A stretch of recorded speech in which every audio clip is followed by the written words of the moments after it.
So I actually wrote it about 3 or 4 years ago, whenever really I started to see people stop listening to each other and really paying attention to the human that was across from them. And I wrote it those years ago, and had a couple of my dear friends, ex-roommates that I was hanging out with, read it, and it was not great. And so I put it away.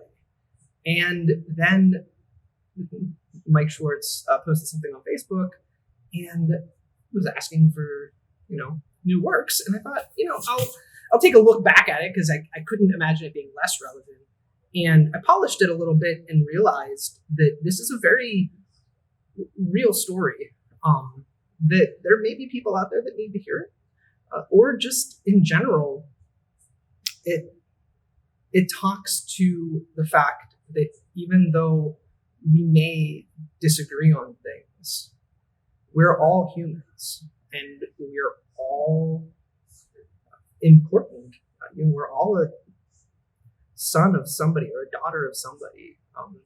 We have parents out there, and we have brothers and sisters, and the family unit is so important. Throwing it away should not be something that is done lightly.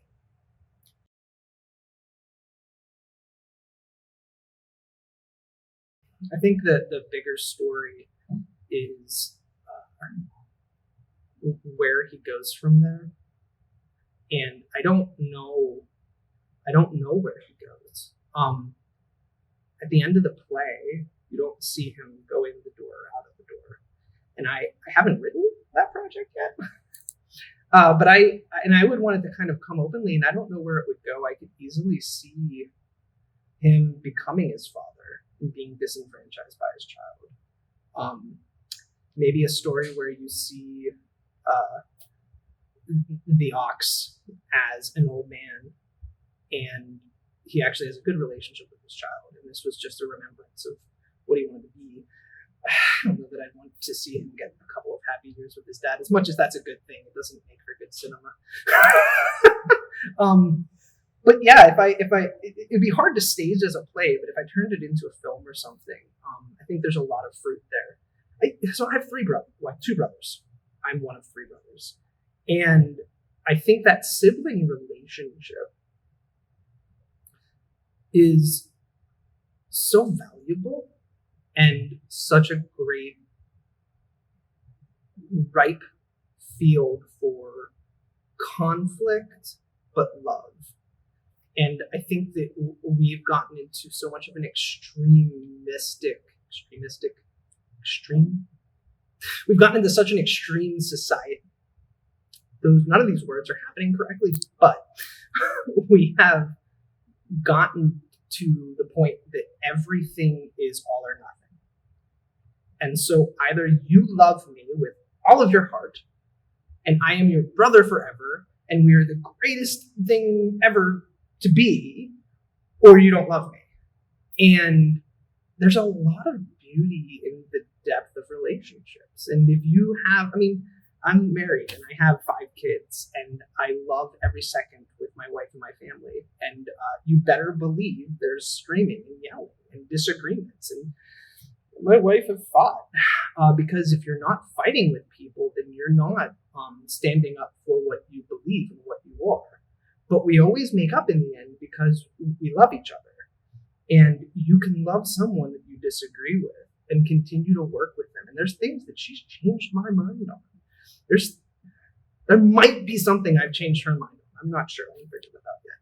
But we have to afford our relationships the opportunity to give the other person a chance. And I think that if we've made up our mind going in before the conversation, we can't grow.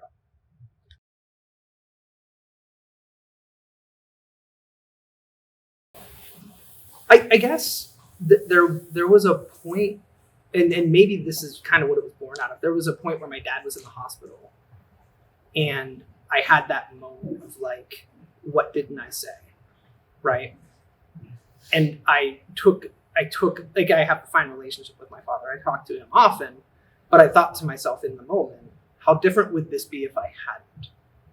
And there are people in our world who are living that. And it just kind of became a dissection of that. So, I mean, the relationship between the brothers is obviously very similar to this type of relationship that I would have. I never sat up in a tree with one of my brothers, but we wore goobers at night and, you know, went around and wreaked havoc on the neighborhood.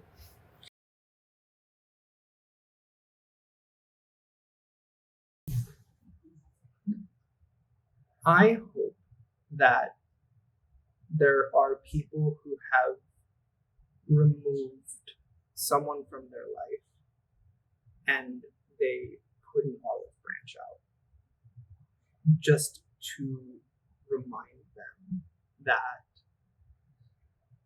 that other person means something.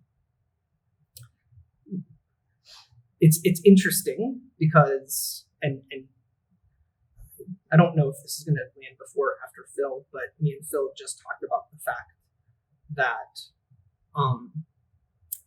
a lot of life, we've gotten to the point that it's about owing someone something. And my play and his play are kind of a weird dichotomy, but they're both about people who, in one end, Barry Mr. Mittens, you know, he didn't owe her anything, but he wanted to do something because he cared about her. And on the other end, he was fighting so hard against, on my play, the ox was fighting so hard against what he felt like either his father owed him or what he interpreted that he owed his father. And we get caught up in interpreting how other people view us, and we take away their opportunity to view us because we've already decided how they view us, and you're sort of taking something away from those other people. So I guess that was a really long way of actually saying, if I hear that one person put an olive branch out to somebody from their life, and the thing is, it's not even about like, oh, we're going to be best friends again, right? Because it's hard to be around people who fundamentally disagree with you. But that doesn't mean that you can't still love them.